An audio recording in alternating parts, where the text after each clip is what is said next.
you take a moment and think back to your days in kindergarten? What was your favorite thing to do? Did learning to read come to mind? Probably not, but if it did, you should thank your teacher. Many of us do not remember how we learned to read. It is a skill that we acquired at a young age and now seems to be a natural part of our lives. I sometimes wonder what life would be like if I didn't know how to read. I also wonder at exactly what time of my life did I acquire that skill and what method was used in the learning process. Structured literacy is a method many teachers are using to teach young children how to read. Research has shown that it is an effective way to reach all types of learners. In the article, An Explanation of Structured Literacy and a Comparison to Balanced Literacy, Nina Lorrimore Easley states, by explicitly teaching all concepts, students who readily internalize the patterns of language will learn quickly and easily, and those who otherwise may struggle will get the instruction they need for success. I personally have been teaching children to read for over 20 years. Throughout these years, I have observed that the most efficient method is structured literacy. The children are able to grasp the concepts and become proficient readers. Although there are several different methods you can use when forming a literate individual, today I'm going to focus on the components of structured literacy, how it guides our brain to acquire the skill of reading, and why schools are using this method. First, I'm going to explain what exactly structured literacy is and the different elements that it consists of. Structured literacy is an approach to teaching reading that is based on a scope and sequence. A scope and sequence is the order in which the skills needed to become a proficient reader are taught. The 6 components of the sequence are phonology, sound symbol association, syllables, morphology, syntax, and semantics.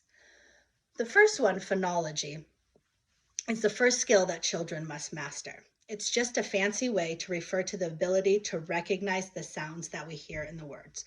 For example, when you hear the word cat, how many sounds do you hear?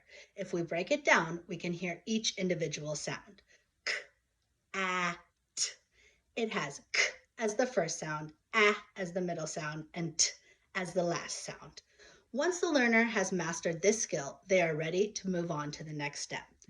The second skill is sound symbol association, which is the ability to recognize the sound with the written letters. So, for example, if I show you these symbols over here and asked you what sound, you would tell me, What sound? What sound? Ch.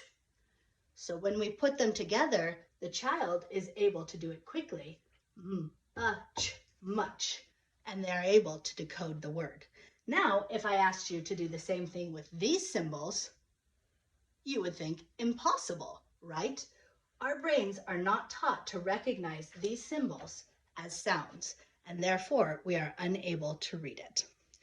So the symbols that we use to represent sounds are called graphemes. Graphemes are written letters or combinations of letters that make one sound.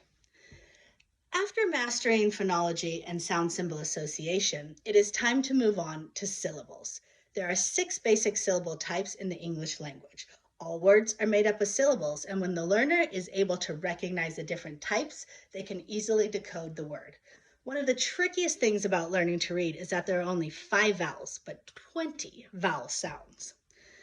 By recognizing what syllable type you are dealing with, the reader is able to decode the word, and we have the knowledge of which of those 20 vowel sounds the syllable contains. So the next step is morphology.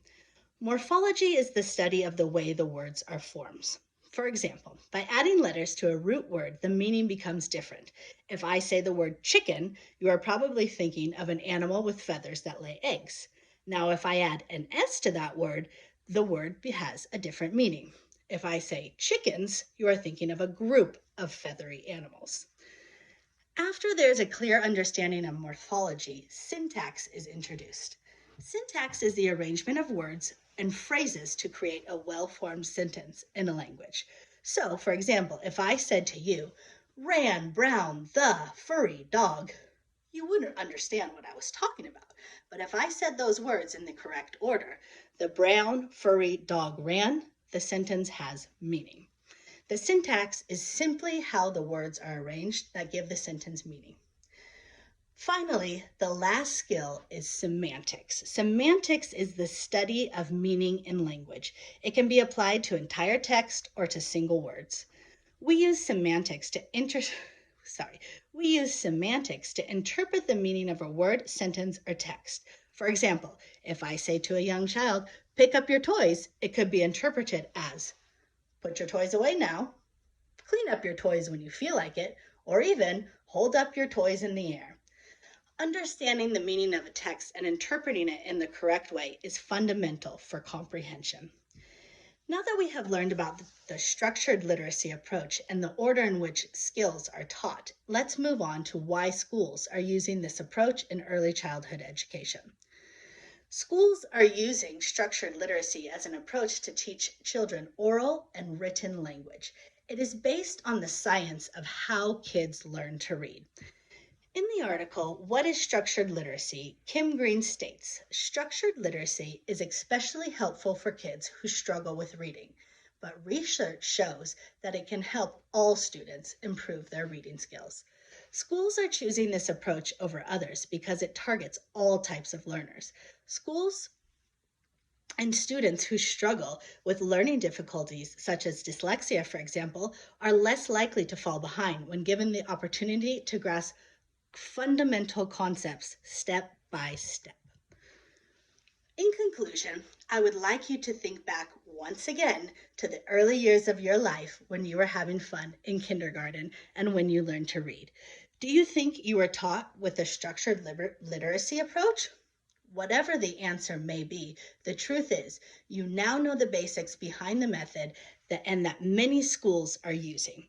Research has shown that it is the most effective way to teach a child to become a well-rounded reader because skills are taught in a direct way in a logical order.